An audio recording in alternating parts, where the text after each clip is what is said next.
What's up, guys? What's going on? I'm Paul. This is Pauline Theologies with Trust in Jesus Ministries. And what we do here is we want you to trust in Jesus more. We want to help you to trust Jesus with not just the smallest part of your life, but everything in your life. I guess really I should say not just the big things in your life, but every part of your life, whichever one is more applicable to you, because sometimes it's hard to place the little things in the hands of Jesus. The big things are easy. And sometimes it's easy to place everyday things, but the big things are hard. And so as we read through the scriptures, that's what we're doing here, reading daily to try and know Jesus more so that we can trust in him more. And I pray that you will build that trust in him, that he is trustworthy enough that you could place every single thing in your life in his hands. And so we're doing that today by reading John chapter 12, 20 through 22. Here recently, we've been going and looking at the reactions of the certain groups among the people to all the things, particularly the resurrection and the entrance of Jesus into the city, but also just all of the signs that he's been doing up until now. We've closed through the book of signs and we've come to the next stage of Jesus's, of John's writing about Jesus when he kind of goes private.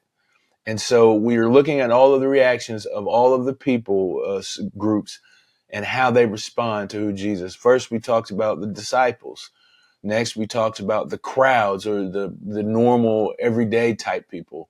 And then we talked about the religious people, the high priests, the Pharisees. And now we're going to talk about a different group, the Greeks/Gentiles. So if you haven't yet, go ahead and check out John chapter 12, 20 through 22. Read it, see what it has to say, and come back and we'll answer the 4 questions. If you've already read it, then let's dive into the next reaction.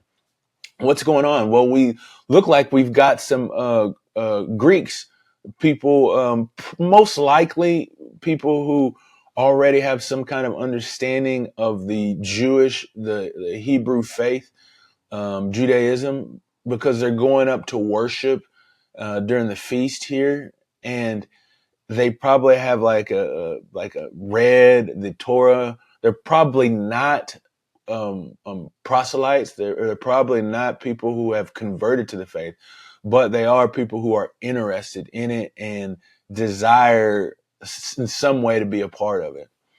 And so they go up there and they want to worship at this temple. And while they're going up, they actually come across Philip.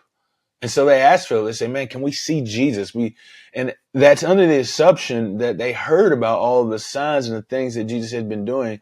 And that's why they want to go to him. Even the Gentiles, even people outside of the faith are recognizing the power and the presence that Jesus has.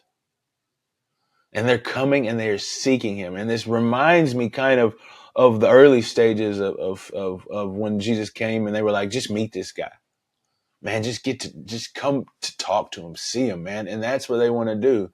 Come and see. They've heard about these things. They've been told about these things. They've witnessed these things. And so now they want to come and see for themselves. And it's Philip who they go to. And Philip goes and he speaks with Andrew, and then Andrew and Philip, they both go to Jesus. So what's going on or with God? Who is God, and how do we see God in this? Well, I think it's the desire for God to reveal himself to everyone. We've talked about him revealing himself, but I think it's important, and especially in the time that this was written, is that it's showing that Gentiles are a part of the plan that God has called to. And this book has been saying that in a couple of ways as well when he talks about the sheep from another fold that will enter and become one sheep. And we read that a couple of chapters ago. And so that's one important thing that we may take for granted in this day and age as we're living, but it is imperative for us to realize that this gospel that Jesus has displayed and given and shown is for everybody. And even though I say that it is not known really in this time, we don't think about it in this way, but this has implication and application for us today as we see all different people, all different people groups, all different areas of living and lifestyles, that Jesus, the gospel, and his love is for every one of them. His revelation to be seen and known is for everyone.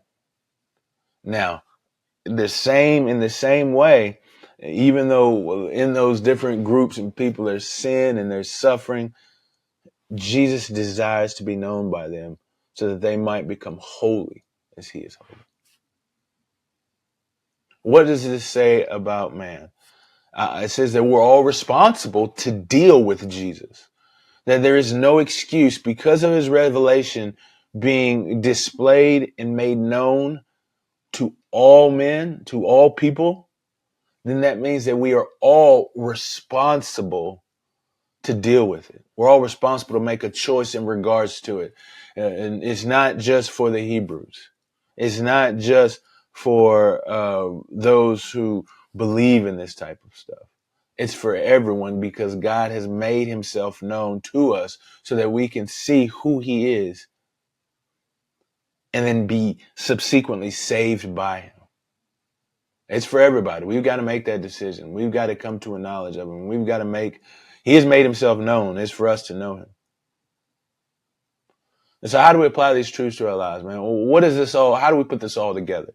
If God is revealing himself and we're responsible to recognize the revelation, then we have to believe. And so first off, if you're listening to this video and you don't believe, man, I pray that you would trust in him today, that you would place your life in his hands because he's worthy of that.